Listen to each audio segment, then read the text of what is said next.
Captain by a hook with a red beard. Captain by a hook with a red beard.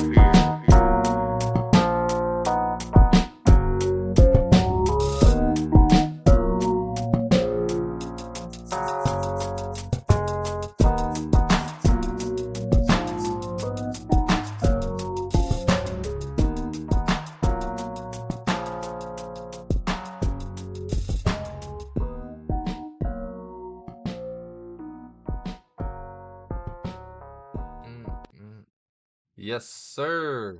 Boy. Oh, boy. Shout out to the Bills. Bills Mafia, baby. One of my favorite fan bases to talk trash with. They really are a delusional group. Telling them for years.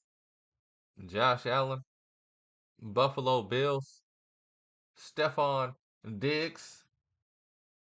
All three of those things are what I consider a big trash. Somebody, please take him to the curb. Get him out of here. See y'all next August. Definitely will recap the NFL weekend that was in the divisional round. Beautiful, wonderful, absolutely gorgeous betting weekend outside of the fact that Jordan Love couldn't rush for over 7.5 yards. Huge. That was a huge loss in my book. Definitely will get to that and more in the NFL, as well as first look, first glance, first thought preview at the championship weekend that is ahead of us. We got the Lions taking on the Niners in San Francisco and the Chiefs as dogs for the second weekend in a row, traveling to Baltimore. I mean, how could you not just right now, right this second, place a +3.5 ticket on the Chiefs, reassess it once the line goes badonkey donks crazy over the week. Thursday, Friday, that 3.5, I guarantee you, will not be there. Definitely going to be on the over in that game as well. Like I said, I'll get to all that and more. That's probably what I'm going to open the show with in a minute. Huge. And I mean huge. How many times can I say huge in this opening monologue? Weekend in college basketball. Pac-12, Mount West, Big 12, Big East, Big 10, SEC. Every conference getting shaken up like a game of Yahtzee over this weekend. We'll definitely touch on that and more. And before I move on at all right now, shout out to the Green Wave. I'm talking Tulane basketball, baby. Hats off to Ron Hunter. First win against a ranked opponent. Ranked. Feels like I said ranked. First win against a ranked opponent. First win against a ranked opponent. First win against a ranked opponent. I don't know why that sentence is tripping me up. Since 1999, baby. First time this century. Yes, you heard that right. First time this century that the Tulane Green Wave get a victory against a ranked opponent. Shout out to David Jones for that one. Memphis's guard.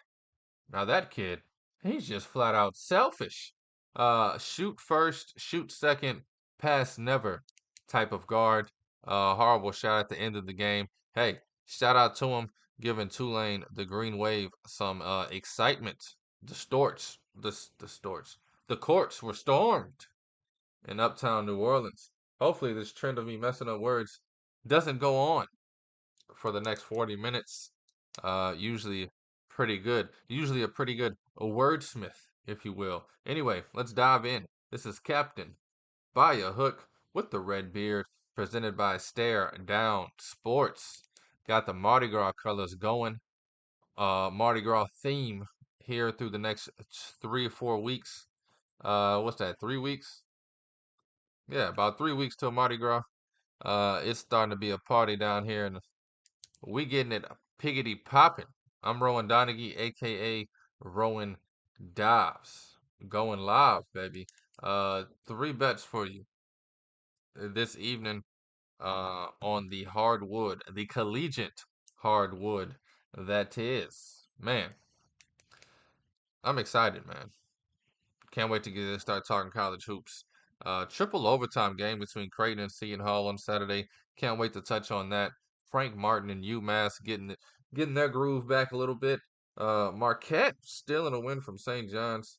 Can't wait to get to that. But first, right here on Captain by a Hook, we're gonna jump into some NFL action. I'm gonna go game by game, kind of break it down real quick.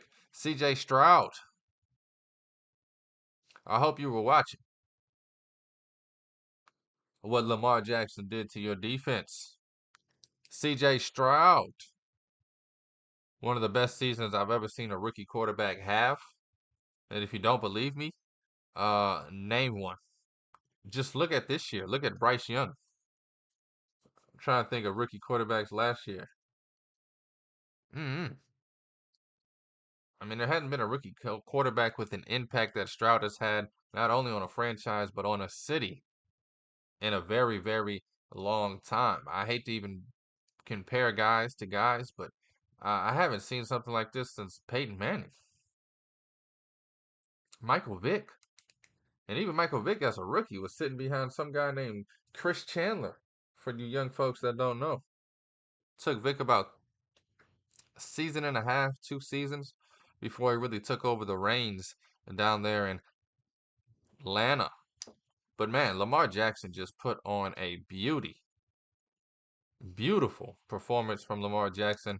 Uh, just picking them apart, carving them up like a Thanksgiving turkey. Ball was never in jeopardy.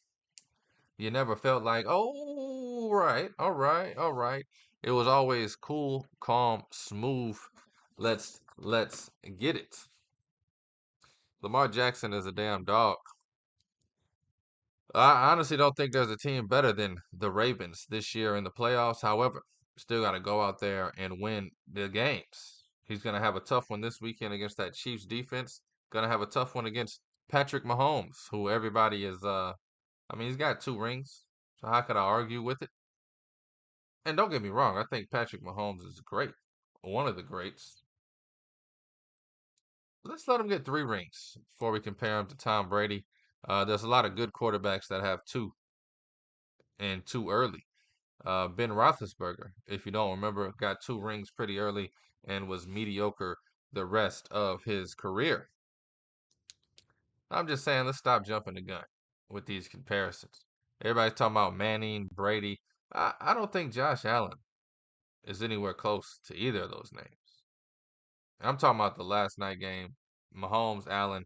Oh, it's Brady. It's Manning. It's the new generation. No, it's not. This weekend would be more like the new generation. Lamar Jackson, Patrick Mahomes. 2 quarterbacks, 2 proven winners. Can't wait for that game. But anyway, Ravens, do the damn thing against the Texans. Cover the over I gave out by a hook. Shout out to everybody scared of the weather games. I gave out this number at 45 on Monday. Kind of waited for it. Waited for it. Waited for it. All of a sudden it's down to 43 in the hook. Jumped all over it. Got the over by a hook. So shout out to all the losers that had the over 45. Shout out to all the people that bet under 44. All of those losers as well. All of those, yeah. I guess y'all 44 in the hook. You lost. Anyway, shout out to all y'all for betting it down so I can come in and scoop it up. Ravens with the 34-10 victory. The future is bright in Houston. I think CJ Stroud, uh, like I said, I hope he's looking at what Lamar Jackson did because that's what he could be in 4 or 5 seasons. Uh, one of the best quarterbacks in this league. The Niners, Saturday night, stole a game from the Packers. I hate to do it. I hate to do it. Got to make your field goals. But that's not what I hate to do. What I hate to do, Jordan Love. Let me holler at you for a second, man. Come holler at me, dog. What the hell is wrong with you? Sometimes you're gonna have to go out there and get it now. Never once did I see him scramble with an urgency. Never once did I see him try and go get some yards for his team. I feel like after that Aaron Jones run, him and the rest of the Packers started celebrating. Next three plays was Jordan Love just backpedaling like he was on the beach, oof, oof, 15 yards, and then lofting up the softest, trashiest throw I've ever seen an NFL quarterback throw. And then he looked surprised when they lost. What the hell did you think was going to happen? Every time you broke the pocket, you ran 30 yards back just to throw the ball away. Sometimes you just go ahead and go get them 6, 7 yards and slide.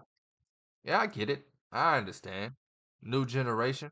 Y'all don't want to be put in a box as a running quarterback. You want to prove you can throw it. Sometimes you just got to go get it, bruh. We saw the difference. Purdy, he went and got them 6, 7 yards when he needed to. He made it a 2nd and 3, a 3rd and 3. Gave his team something manageable. Can't always do it with your arm. Can't always do it with your leg. Sometimes you just got to take what the defense give you. And you saw Purdy do it. You see what Lamar Jackson does? And that kid can throw. He can sit in the pocket and pick them apart, but when he needs to, boom, 20 yards down the field, can't touch this. Down, down, down, down, down, down, down, down. I feel like Jordan Love is just too willing to accept nothing. What I mean by that, instead of going getting 4 to 7 yards, he's just too willing to just float around, backpedal, and throw the ball away. It's cool. Week 6, week 7. It don't hurt you, technically, but it don't get you going. It don't give you nothing. And yeah, I had your rushing total over. But even if I didn't, pathetic performance. Just gotta go get it sometimes, man. Can't just sit on the damn lead in the playoffs.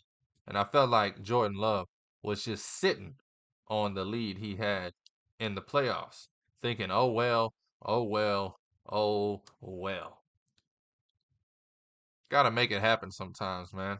Especially against a team like the 49ers at home, especially in the playoffs against anybody on the road. You gotta go get it. You see the opponent on his back, you go bite his damn head off. You don't help him up. 49ers, baby. Shout out to them doing what they had to do and getting the job done. Detroit Lions. That's the definition.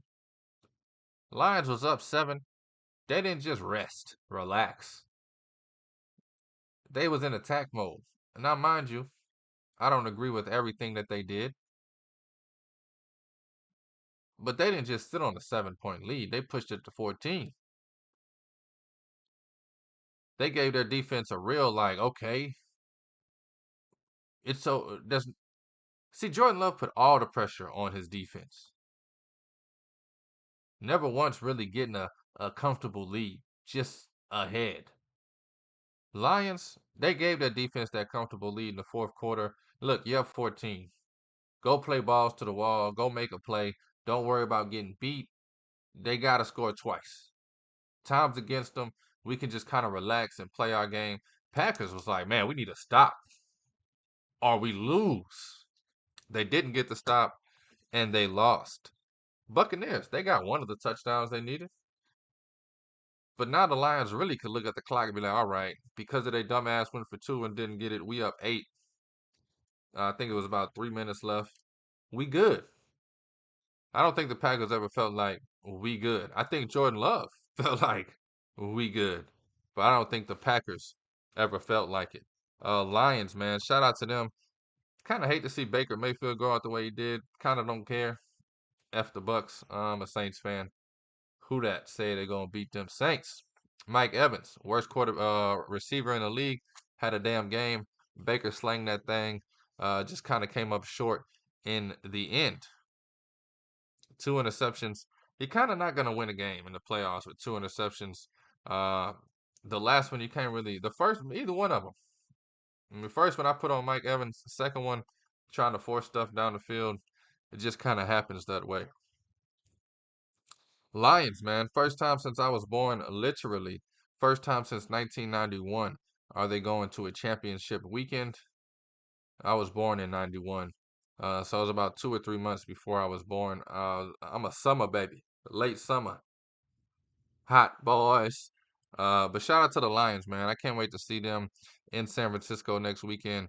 Um, Honestly, because of the Packers, I think the Lions do have a chance.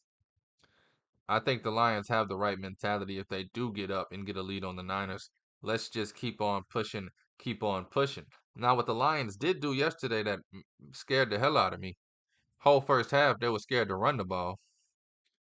I must have missed a Kurt Warner-like season Jared Goff had. But they got here running the ball. They need to keep running the ball. And I know Niners and the Bucks, two of the best teams against the run. Sometimes you just got to be who you are. No need trying to get fancy. And then last night, baby. Oh, was that a beauty?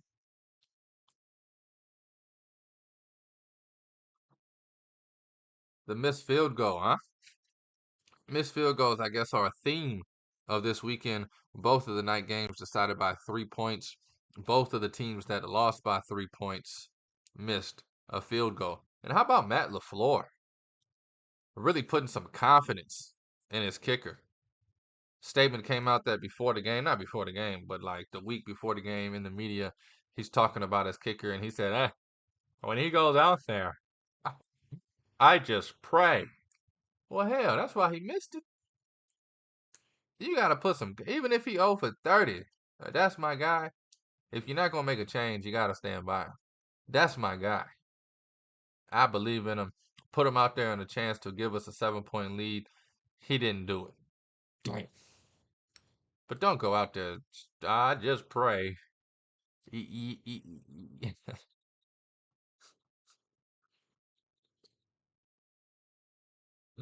I'm about to say you need to pray. Jordan Love ain't your quarterback next year. But man, Jordan Love, man, this is the last thing I'm gonna say about him. It's ceiling, floor. Some reason he just can't find a consistent space in between the two. You'd like him to get to about 80% and every now and again reach the ceiling, but never drop below that 80%. But this guy, he goes from the top floor to the basement. You hate him, you love him, you like him, you can't stand him, F him. That's Jordan Love in a bottle. Hopefully he gets more consistent as his career goes on. I'm sure he'll get another season after the season he's had this year. At the end of the day, hats off to him. First year being a full-on starter takes him to the second round of the playoffs. Can't be mad at that. Huh? Can you? Can't be mad at it. Chiefs, baby, walk away with the victory. Bills miss a field goal late to tie it. Man, oh man. Can't even really be mad at anybody. Bills played a hell of a game. Josh Allen played a hell of a game.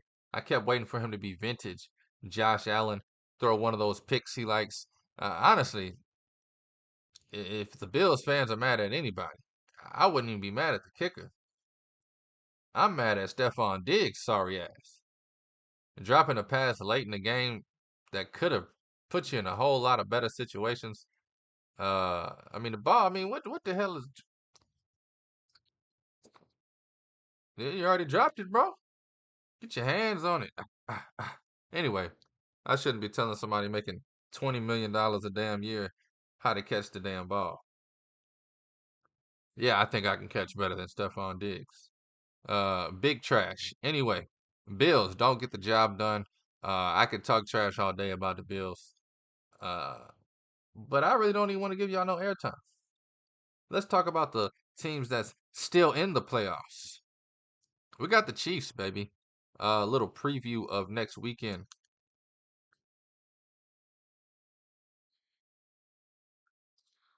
Sorry.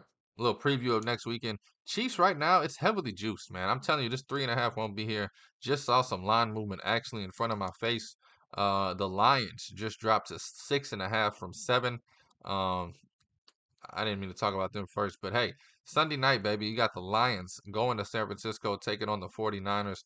They open at 7.5. I just saw it drop down to 6.5.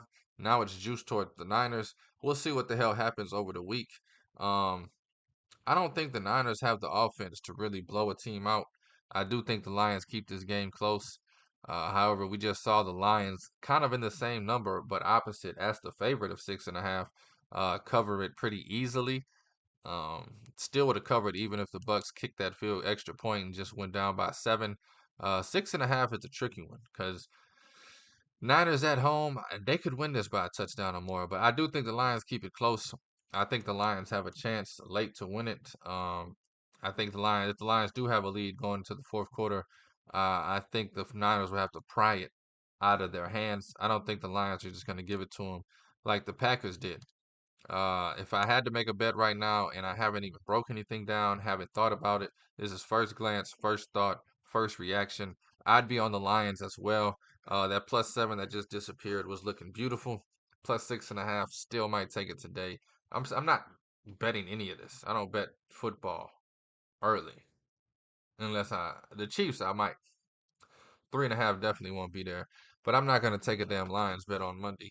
I'm gonna wait till Thursday, Friday, even Saturday, Sunday for this line to move. But I'm saying if you had a gun to the back of my head, I had to place it. It'll be 6.5 with the Lions. The Niners, Brock Purdy. As much as I love him, that offense isn't as dynamic, especially without Debo Samuel. Don't know his status. Don't even know what the hell was wrong with him this past game. Just saw him in a hoodie on the damn sideline. If you don't know by now, I don't watch the game with the sound on. I don't know what the hell be going on behind the scenes half the time. I watch the game with the TV on mute and I enjoy it. I don't need some I ain't gonna lie, this is the worst dress weekend I've ever. Every time they put the camera in the booth, it was them up looking like a fool. Damn sure ain't finna let them tell me what the hell going on. Lions +6.5 if I had to. Chiefs. Now this game intrigues me a lot. I love the Chiefs +3.5 right now. I actually like Baltimore to win it, but my gut's telling me the Chiefs, man. Just experience.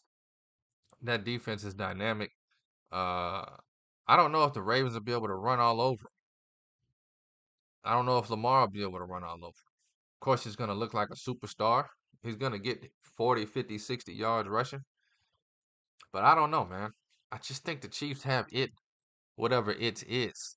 And I'm not speculating anything, but the way Travis Kelce was wide up last night, especially towards the end of that game, I don't know, man. I don't know how many more years of greatness he has. Tight ends is the one position that pretty fades out pretty quickly.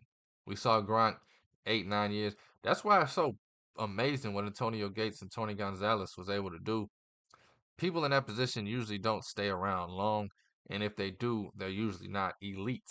I think this is one of the last years of Travis Kelce's prime. Definitely seen a lot of signs of decline this season, but I think he's juiced up for these playoffs.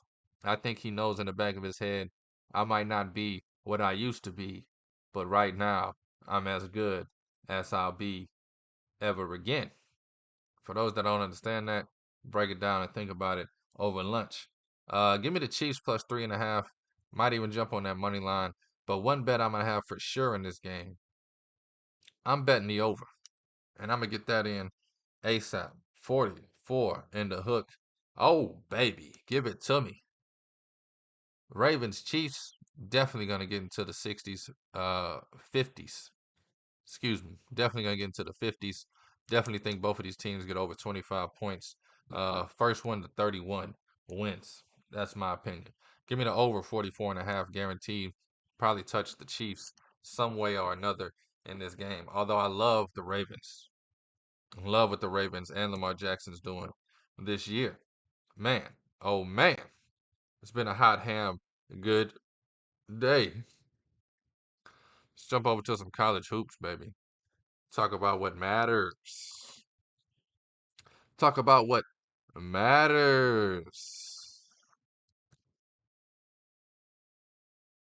It's Captain Buy a Hook with the red beer, presented by Stare Down Sports. Fantastic weekend on the hardwood at the collegiate level. To be honest with you, I don't know why I even have to specify that at this point. I don't even think about like NBA is not even happening in my life. Never once do I think, oh, let me check an NBA score. Oh, I can't even think of something to say. I see highlights here and there. Seen some amazing stuff from Anthony Edwards this season. Of course, I know Joel Embiid's on a damn tear. I keep up with it through the betting circles. Radio shows I listen to talk a lot of NBA futures and stuff. I keep my ear to it. But I can give a hot hand about it. Saturday, baby. Let's just run through this real quick. Kansas. They lose to West Virginia. Boy, oh boy, was that oogly, boogly, woogly. Kansas, man. What are they? 3-2 in Big 12 play? Needed to get it together. The Big 12 might be the deepest and best conference, man. I was trying to fight it. I always want to say the Big 10 is the best. In this season, I was trying to argue that the Mount West and the Big East is even above it. But the Big 12, just as deep as it goes, and we're gonna see it tonight. You got Cincinnati taking on Kansas. Any night in the Big 12, you can get your head taken off. And we saw that with Kansas taking on West Virginia. Shout out West Virginia, man, and getting the job done. UConn barely survived Villanova Saturday night. UConn winning by 1 point. I guess you could say they won by four technically. Half court three at the buzzer to bring it to 1-0. And I know what you're thinking. UConn minus 3.5, huh? Oh boy. Don't go breaking my heart. I couldn't if I tried. Oh, that broke my heart, baby. Anyway, minus 3.5 on UConn didn't cover, but UConn still gets the win. 17-2 on the season. Looking like the best team in the country. I'm not gonna talk about it too in deeply. This is a completely different team from last season, even though some of the players are still there. The core is still there. Klingon, Spencer, Newton. You take Jordan Hawkins, one of the best scorers I've ever seen at the collegiate level, replace him with Stephen Castle, who you could argue is even better than Jordan Hawkins. He has more of an all-around game. Instead of giving you 25, he's going to give you 12, 7, and 6 with 3 or 4 steals and maybe a block or two. Stephen Castle's amazing. What he's done for UConn since he's been there. Cam Spencer and Tristan Newton stepping up their play in that backcourt.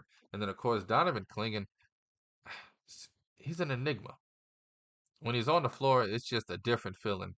Samson Johnson, as great and elite as he is, when Klingon's on the floor, it just takes them really a step above the rest. Purdue, baby, they keep rocking and rolling. They get the victory over Iowa easily on Saturday. I believe they won by 16, covered the 6.5 with ease. UNC, I'm talking North Carolina. They got a game tonight I'm looking forward to against Wake Forest. North Carolina rocking and rolling. They win by 10, 8 in a row. North Carolina has won, covering in all 8 games, undefeated in ACC play. They got a great stretch over the next 3 weeks that I'm looking forward to watching, leading up to the game against Duke. I believe that's February 9th. Can't wait to see what North Carolina does, not only tonight, but over the next 2 weeks. Tennessee, baby. Tennessee. Hot Hammett. Tennessee is one of those teams I always say fade them. Fade them. I don't trust Rick Barnes. I don't trust Tennessee. I'll fade them all day. This season, I'm rolling over to the side of believing in Tennessee and Rick Barnes. This kid Dalton Connect is special, averaging close to 30, maybe over 30 points since SEC play started. Drops 25 over the weekend against Alabama. Now Alabama and Tennessee 4-1. Alabama, man, just on a surface level, you kind of look over them. I told you all last week, don't look over them. They get blown out by Tennessee, but still 4-1 in SEC play. That program is getting things moving in the right direction as we head towards February. Keeping it in the SEC. Auburn winning all their games by double digits, just absolutely on fire. 5-0 in SEC play, atop of that conference. Auburn is impressive, man. Welcome to the jungle. That's what they say down there in the South. Duke, they lose to Pittsburgh. Pittsburgh beats Duke. Now that is surprising. Duke with a home court loss to Pittsburgh. I'm sure they'll bounce back and get back on track. Look for Duke sometime this week with a vengeance. I can't wait to bet them off of the loss. That's how I feel tonight about Kansas, man. 8.5 feels huge, but we're talking about Kansas off of a loss. Bill Self has never failed me in that situation. Kentucky, baby. Love this Kentucky team. Still one of my favorite teams in the nation. They're also 4-1 in SEC play. And back to the Big 12 real quick. Speaking of Texas, how about Rodney Terry, huh? You lose to UCF, they hit you with the horns down, you cry like a baby, wah, wah, wah, all the way home. You get in the press conference and you say, we expect to win, or we don't hope to win. And when we do win, we don't jump up and down like we won the championship. Boom! Karma is beautiful. And sometimes you just got to be more aware. You can't give that speech and then jump up and down like a middle school girl who just got asked to the eighth grade dance from her crush after beating Baylor. I mean, you were jumping up and down like a middle school girl who just got asked to the eighth grade dance by her crush, Rodney Terry. Get the hell out of here with that BS, man. Shout out to Texas, though, taking down Baylor, but Rodney Terry becoming a joke. Horns down. Shout out to the Orangemen, baby. They get a close win over Miami. Syracuse starting to roll. That boy Judah Mintz almost hitting a triple-double status. 10 points, 13 assists, 8 boards. I know what you're thinking. You just gonna give us Syracuse's stats? Ah, F ya. Utah State, man, 17-2, got to be one of the best teams in the country, continuing to roll in the Mountain West. They have a blowout win over the weekend. Utah State, man, dangerous team. I didn't see it coming. Came out of nowhere this season. I literally had tickets on New Mexico, Colorado State, and San Diego State, and Utah State just slapped the hell out of all them tickets off of my wall. Still a lot of time though. Not giving up yet. Creighton, baby. 3 overtimes it took them to beat Seton Hall at Seton Hall. Seton Hall, one of the most dangerous teams, not ranked. Creighton, after going 0-2 to start Big East play, rolling, baby. I believe they're 5-3 right now. They did get one bad loss in the middle there. They might be 5-2. I wish this. She just had the conference record available next to the team's name at all times. But Creighton, man, doing the damn thing. I love how they're getting back on track. One of the most cohesive and experienced groups going through this season. Definitely will be a scary team come March. Texas Tech is a team nobody's talking about. Absolutely nobody is talking about Texas Tech. I'm going to talk about Dayton here also in a second. Dayton, man, number 21 in the country, undefeated. DeRon Holmes, the second, is just balling out, averaging around 20 a game, grabbing boards, blocking shots. I'm trying to see if I can find this Texas Tech score and maybe get their record, but I don't think I will quickly enough. I guess I could just Google them, baby. Google them, baby. Google them, baby. Google them, baby.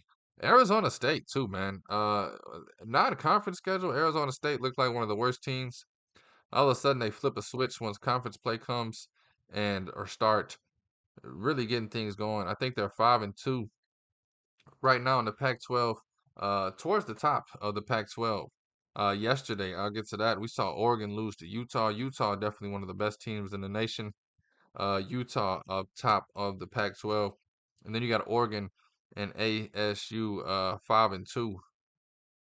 Pac-12, man, it's crazy because before the season, it's the last Pac-12 season, and UCLA, USC, Arizona, who's gonna win it?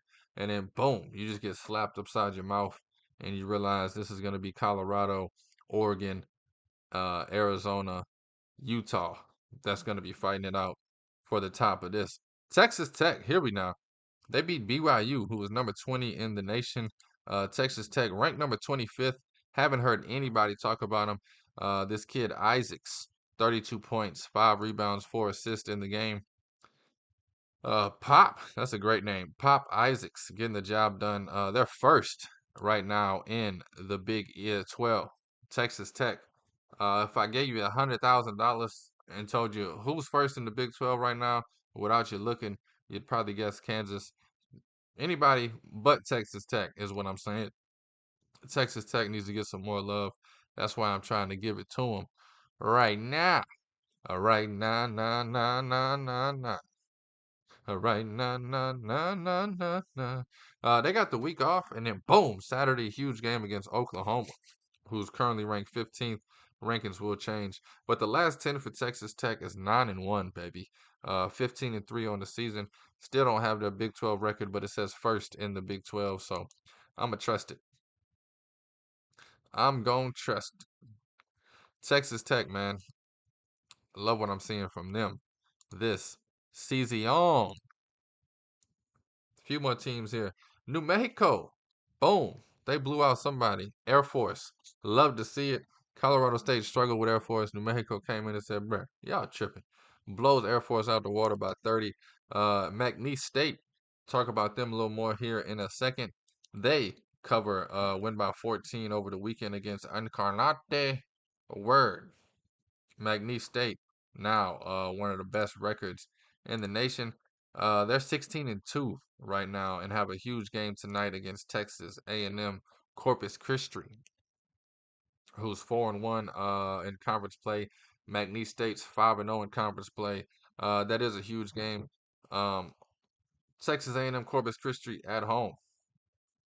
They could get a share of the first place in that conference with a win tonight. GCU, Grand Canyon University, getting their second loss of the season over the weekend, I believe, against Seattle. Yes, Grand Canyon loses by 7 on the road at Seattle. And then Gonzaga, baby. 40-point win over San Diego. As bad and as much as I talk trash about Gonzaga, it's just hard to count them out. The conference they play in is so weak. You got to expect them to win the conference, even in their bad. Um, and who knows? We've seen college programs get better and better and better over a season. Even teams that don't particularly start off hot can go into March with some momentum. Definitely looking forward to seeing what Gonzaga can do come March. St. Mary's, though, watch out now. St. Mary's will give them a run for their money. Looking forward to the St. Mary's Gonzaga game as I do every year. St. Mary's currently first in the West Coast Conference, 14-6 on the season. They're 9-1 in their last 10, winners of 6 straight. They play specific to be Pacific. They play specific to be Pacific. I'm kidding. They play Pacific to be specific on Thursday. Man, man. This is my favorite time of college basketball season. It's probably my second favorite. I don't know. I love college basketball, man. March definitely. Championship week's my favorite. Uh, I get the first weekend of the tournament is my favorite. Selection Sunday through the next Sunday, that week just has butterflies in my stomach. But the week before that, championship week, oh boy, riveting. Outside of those 2 weeks, I do love the first week of conference play. But right now, you're kind of seeing where teams level out. We're about 6, 7 games into conference play, seeing where teams level out. One of my favorite times of the year, going into February, you can really start previewing. Hold on now. I said you could really start previewing. Hold on now. You can really start previewing March Madness.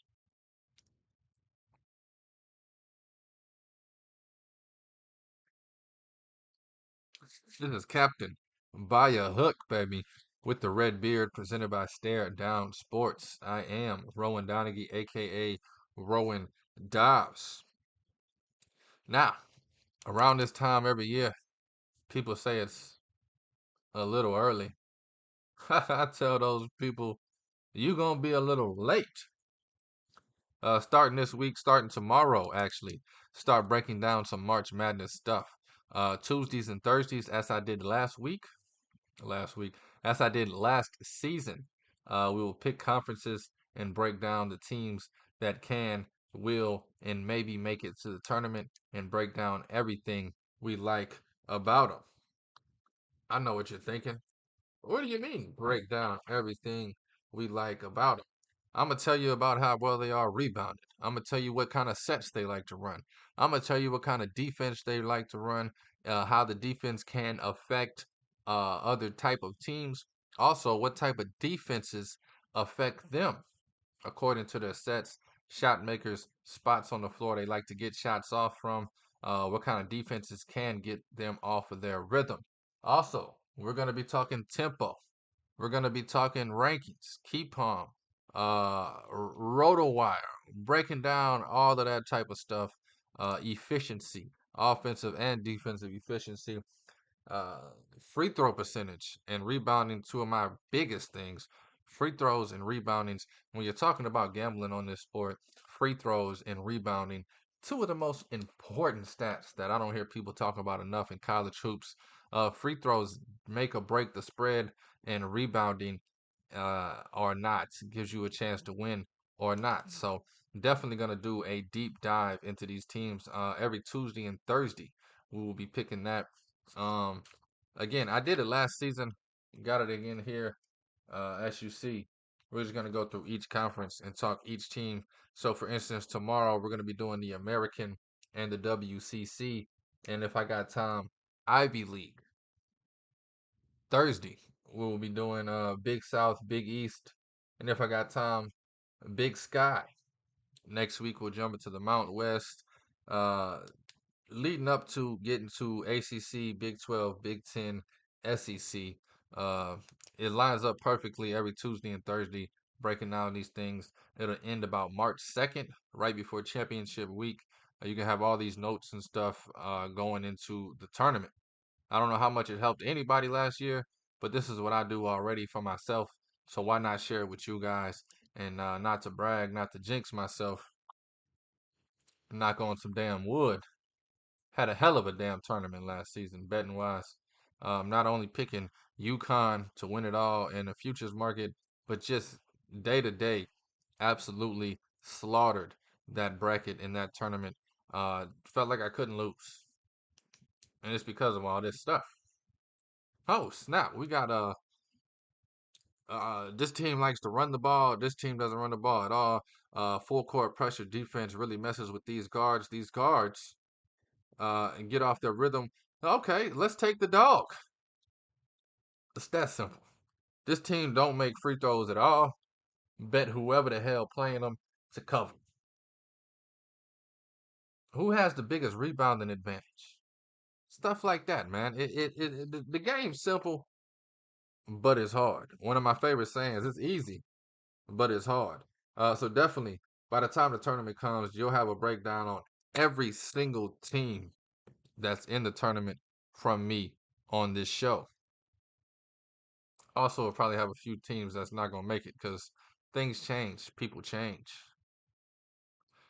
Some teams going to fall off, but definitely going to get that to you, break that down on Wednesdays. From now until March, I'm going to be doing tiers and updating my tiers as they go. What are tiers, you ask? First round exit, second round exit, Sweet 16, Elite 8, Final 4, win it all. So you'll have two or three teams that I think can win it all. You'll have about 4 to 6 teams I think are Final Four worthy. 10 teams or so Elite Eight wise. Maybe 15 to 20 teams I think gonna be Sweet 16 tier, and then a bunch of damn teams that I think are gonna be second round or first round exits. How accurate is it, do you ask?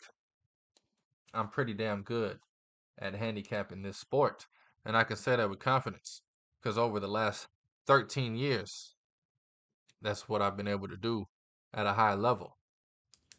Uh, and it changes. So every week we'll update it.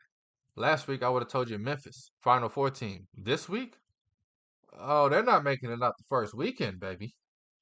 As long as David Jones is being the selfish, shoot first, shoot second, pass never guard, Memphis ain't making it out the second round.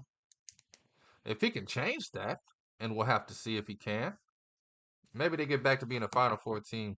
I feel like he wasn't playing like that in non-conference. I feel like he got to conference schedule and was like, okay, we've proved ourselves in non-conference by we're playing as a team.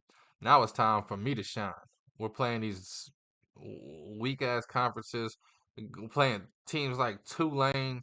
I'm just gonna go out there and try and drop 50. Oh, and yesterday he dropped 32. They lost the game because of him and his shot selection. But hey, he'll figure it out. He'll learn one day. Winning basketball is always prettier than losing basketball. But that's what I'm gonna do. Can't wait to start breaking it down. Starting tomorrow, we will break down. Start talking some March Madness in January. Hey, now, never too early to talk about the madness that is. Got about 14 minutes left in the show. Let's look at today's games in college hoops. This is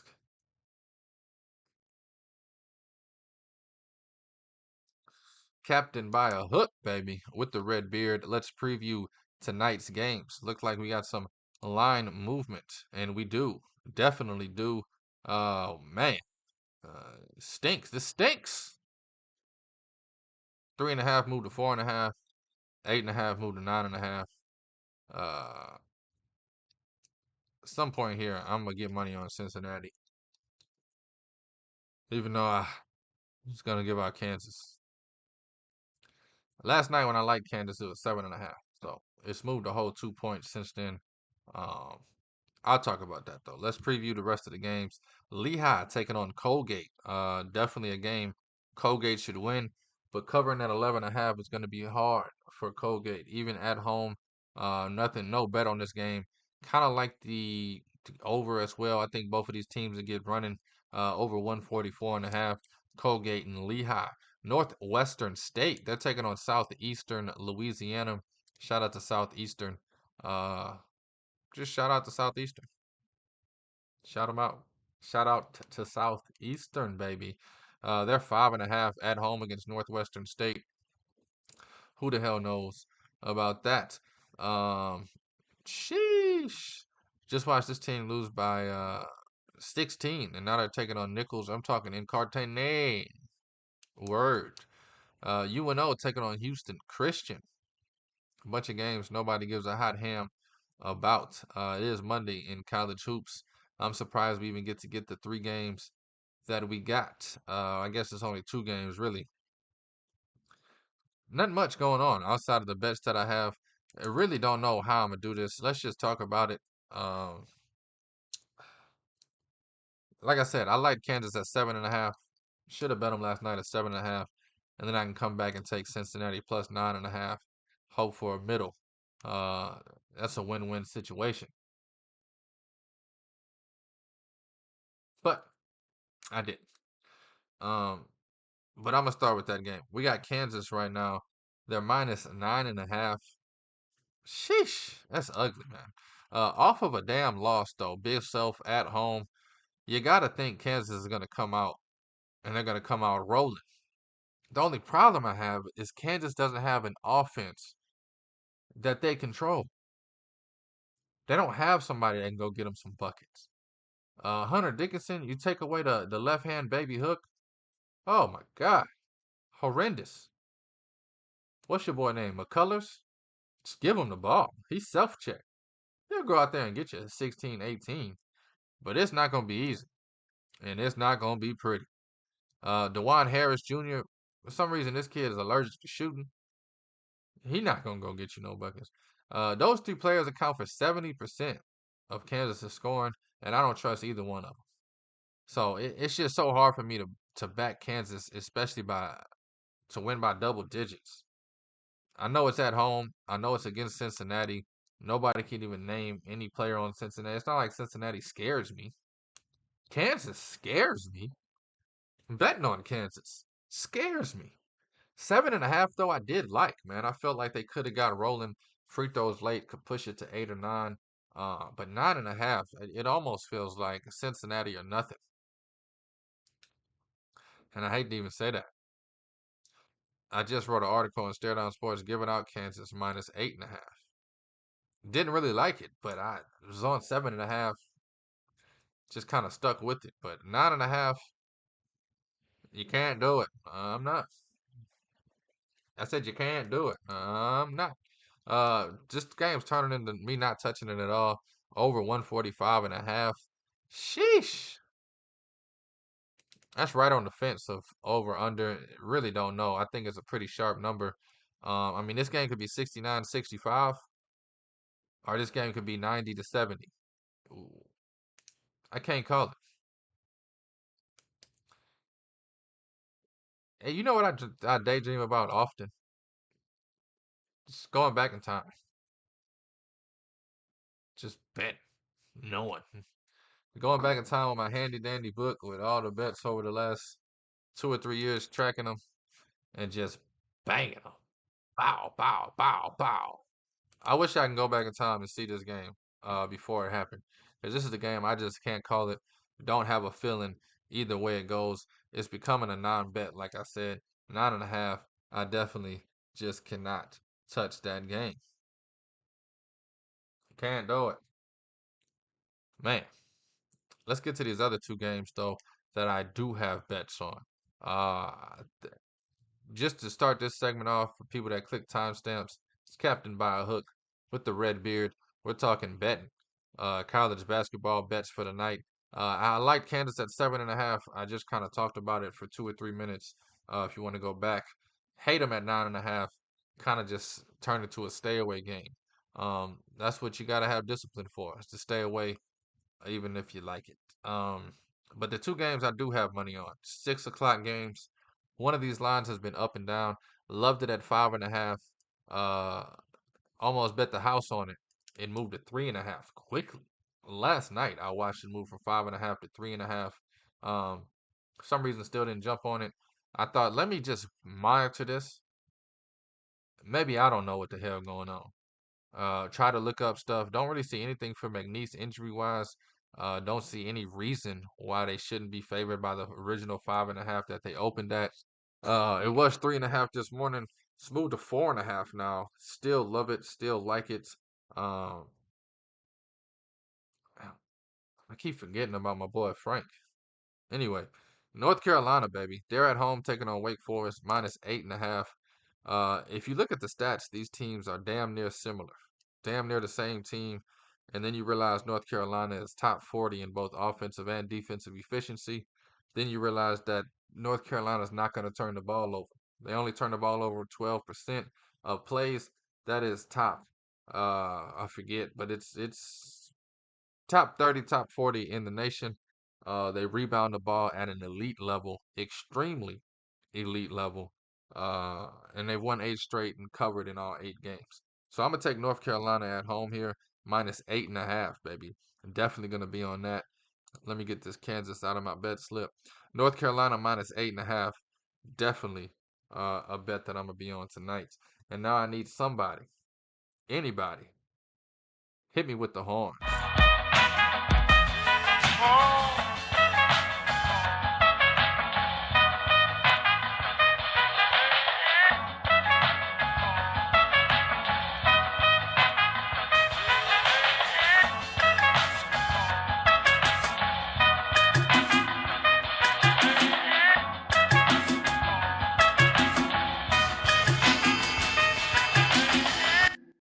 Franklin, Earl, Beardwinaton with the best bet of the day. I just gave this out before the horns like a damn fool. Uh, I need my producers to get it together. Y'all need to fire them all already. Forgot. I need to get some new producers in here. That's a joke, people. It's a one-man show over here. It's a morning show and it's live. McNeese State, baby. I just talked about it. It was 5.5 last night. Watched it drop to 3.5. Now it's back up to 4.5. I need to sit up straight more in this show. I be getting my lean on. Need to give y'all the shoulders and chest. Anyway, McNeese State, baby, they're taking on Texas A&M Corpus Christi on the road. I don't know why this number is so short. Honestly, I mean Texas A&M Corpus Christi is 4-1 in conference play, which is second place behind McNeese State's, who's 5-0. Sorry. Total here is 141.5. Texas A&M Corpus Christi, this is how they bite you. They're 11-7. 7-1 at home. They won the last two. They're 4-1 since conference play started, which means the last 3 weeks, pretty damn good ball club. If you do the math, that means that they were 7-6 coming into conference play, 4-7 now. 11-7 now. Again, winners of the last two, 1-2 in a row. However, McNeese State has not only been winning, but they've been blowing teams out the water. They've been covering at a high rate. They're 16-2 on the season. They're 5-0 in this conference, winners of 11 straight. This spread should be a lot bigger than it is. The number I have in this game is about 9. It's like 8.75, 8.5, 9, somewhere in the middle of that. So I was all over the 5.5.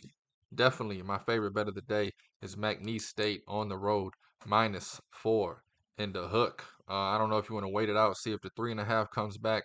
I doubt it will. It's just one of those games. I think people are trying to outsmart the system. And I don't get it. You're betting Kansas up to 10. McNeese State should be 10. Kansas should be 4.5. Let's just be honest. Give me McNeese State as the best bet of the day. -4.5. Just to recap real quick. We're going North Carolina -8.5. Best bet in the day is McNeese State -4.5. Kansas. I might be looking at Cincinnati now. I like Kansas at 7.5. Now it's 9.5. I might come back door that Cincinnati number plus 9.5. Only thing that does scare me is Kansas. Once or twice this season, they have gotten out on people and put up 90 on their head. I don't know if that happens tonight. I don't think it does. I think Cincinnati has the discipline, the defense, the size, and the length to kind of play with Kansas. So there you have it on that one. Thank you for listening. Thank you for watching. Thank you for the love. And thank you for the support. Kind of stretching this show out. Trying to get around an hour this week. 300 episodes is around the corner. I think once I hit 300 episodes, I'm going to start going hour and a half, 2 hours. Trying to really get you a full morning show out of it. I was doing the 30 minutes, but it kept stretching to 40, 45. I figured, why not? And I kept feeling like I was shortening all my thoughts. Today, I just kind of gave it to you, baby. You got about 20, 25 minutes of NFL talk. Nice little 15-minute college basketball recap of the weekend. And then, boom. Last 20 minutes of the show, we're talking tonight's action in college hoops. Tomorrow will probably be even longer talking. It's Tuesday. Super Tuesday at that. Going to be a hell of a lot of games going on. Again, thank y'all for listening. Thank you for watching. Thank you for the love. Thank you for the support. March Madness breakdown start tomorrow. Don't forget it. I can't wait for it. Thank you for listening. Thank you for watching. Thank you for the love. Thank you for the support. This is Captain by a Hook with the Red Beard, presented by Stare Down Sports. I am Rowan Donaghy, a.k.a. Rowan Dobbs, going live on a beautiful, beautiful Monday, 22nd of January, the 22nd day of the year. Once it hits February, I'll stop saying that because I won't feel like doing the math to count it. But right now, it's pretty easy to do. Man, feels like it's been 3 months since the New Year's, and I'm loving every second of it. Please take all wagers at your own risk, and please, please gamble responsibly.